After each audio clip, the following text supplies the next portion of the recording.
Hello, Black women. Today I am giving you 5 basic coping skills for emotionally immature parents.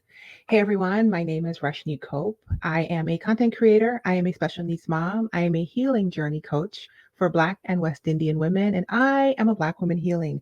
I create humor filled healing spaces like this one so that other Black and West Indian women can heal too. You're welcome. Amen.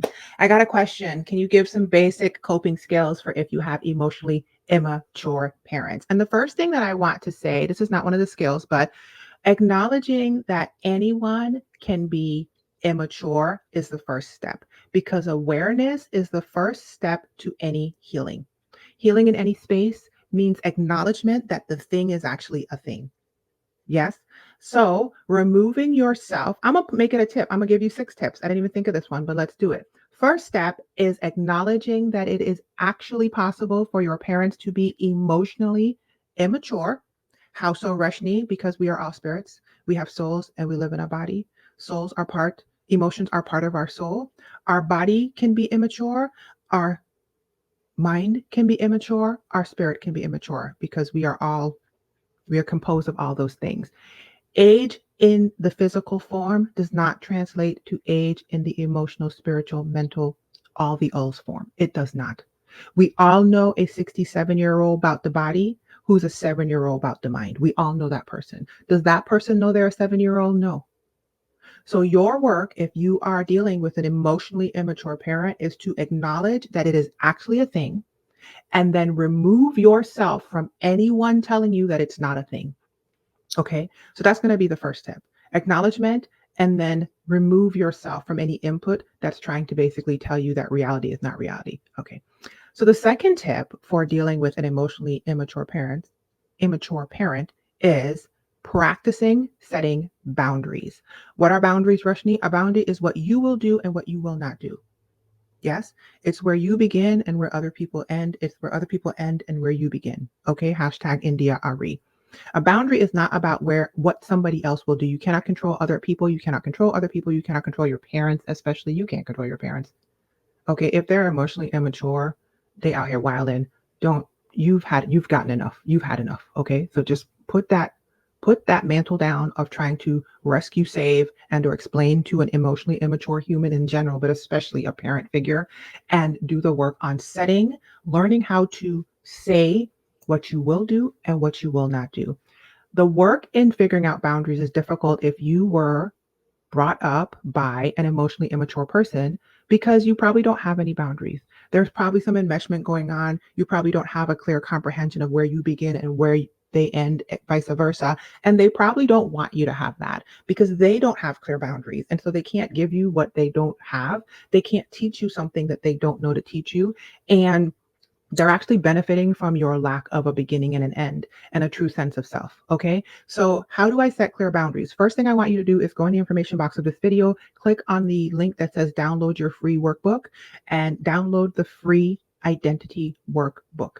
It's going to give you a preliminary answer to the question of who am I, which is one of the first things you have to know. Because if you don't have a concept of your identity, which is who you are, you don't know where you begin and where other people end. You're just one big blob moving out in the atmosphere. Okay. Once you've downloaded the book and once you've done the work in the workbook and you have a beginning foundation for your identity, ask yourself, what will I do and what will I not do in certain spaces? Okay. What am I willing to say yes to and what am I willing to say no to? A real life example of that is if your mom keeps calling you at 11:30 every single night to complain about what your siblings are doing and you actually pick up the phone and let her vent stuff to you while verbally abusing you in there too for an hour and a half every single night, and that messes up your entire life, you may learn by doing this identity work that you value rest, you value peace, you value separation of you and other people, you value not being your parent's parent.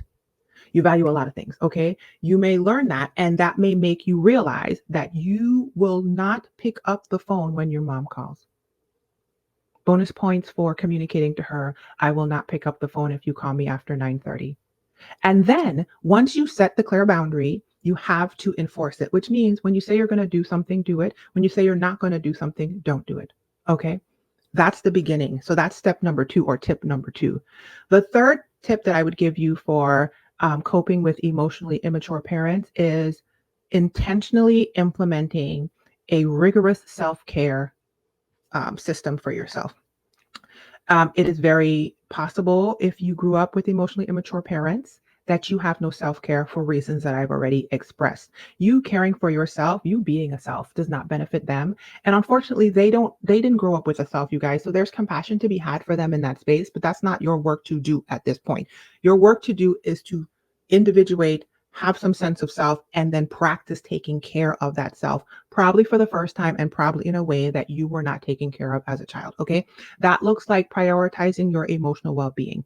Yeah, that looks like engaging in activity that actually bring you joy, which you can figure out if you do the step I told you about finding out your identity work. Because what brings you joy?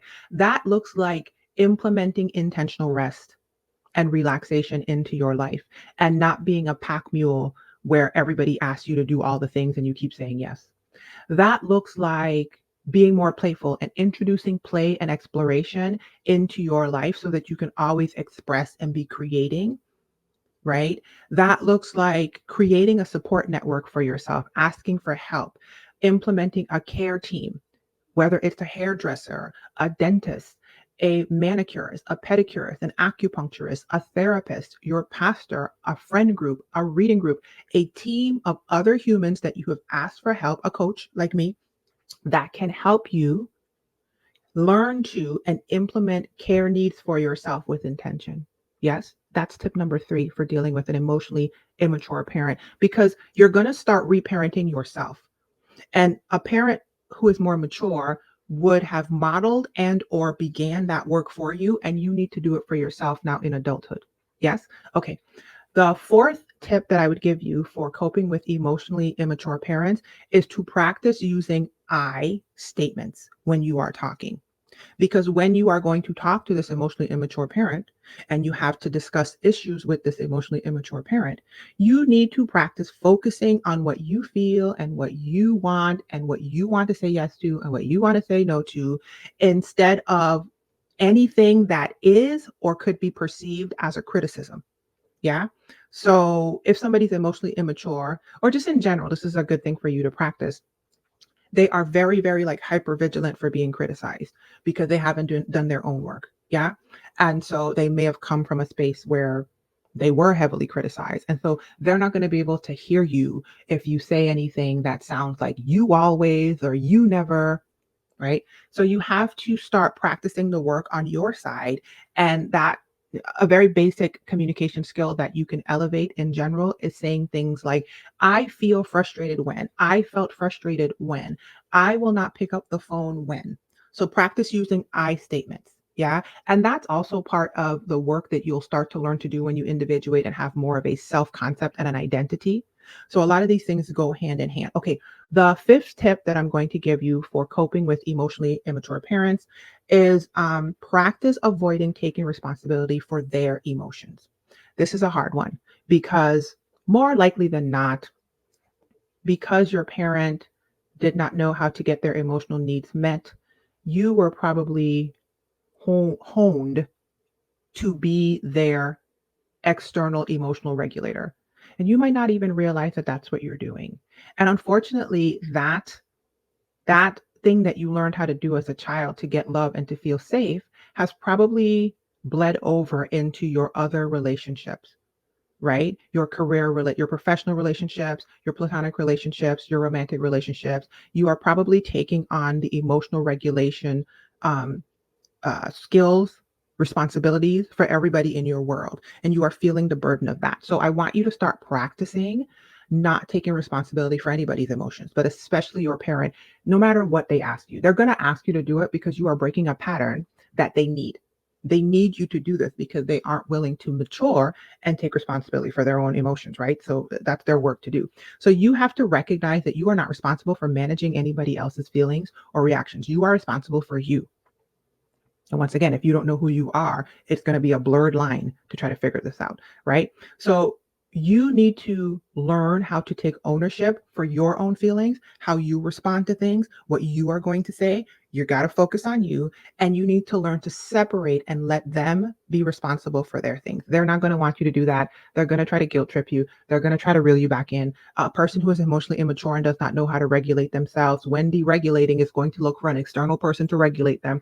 Unplug. Unplug, sis, unplug. Okay, practice unplugging. And the fifth, not fifth, this is six because I added an extra one. The sixth tip that I would give you for coping with an emotionally immature parent is to model emotional maturity. Now I know that one's probably going to piss some people off. I know it pisses me off because I hate feeling like I have to parent their child and my child. I'm parenting everybody. Like, you didn't parent me, so now I got to parent you, and I got to parent them, and a parent partridge and a pear tree. What the entire F? But you want to live this healed life or not, okay? You need to start modeling emotional maturity, because 9 times out of 9 they never saw it.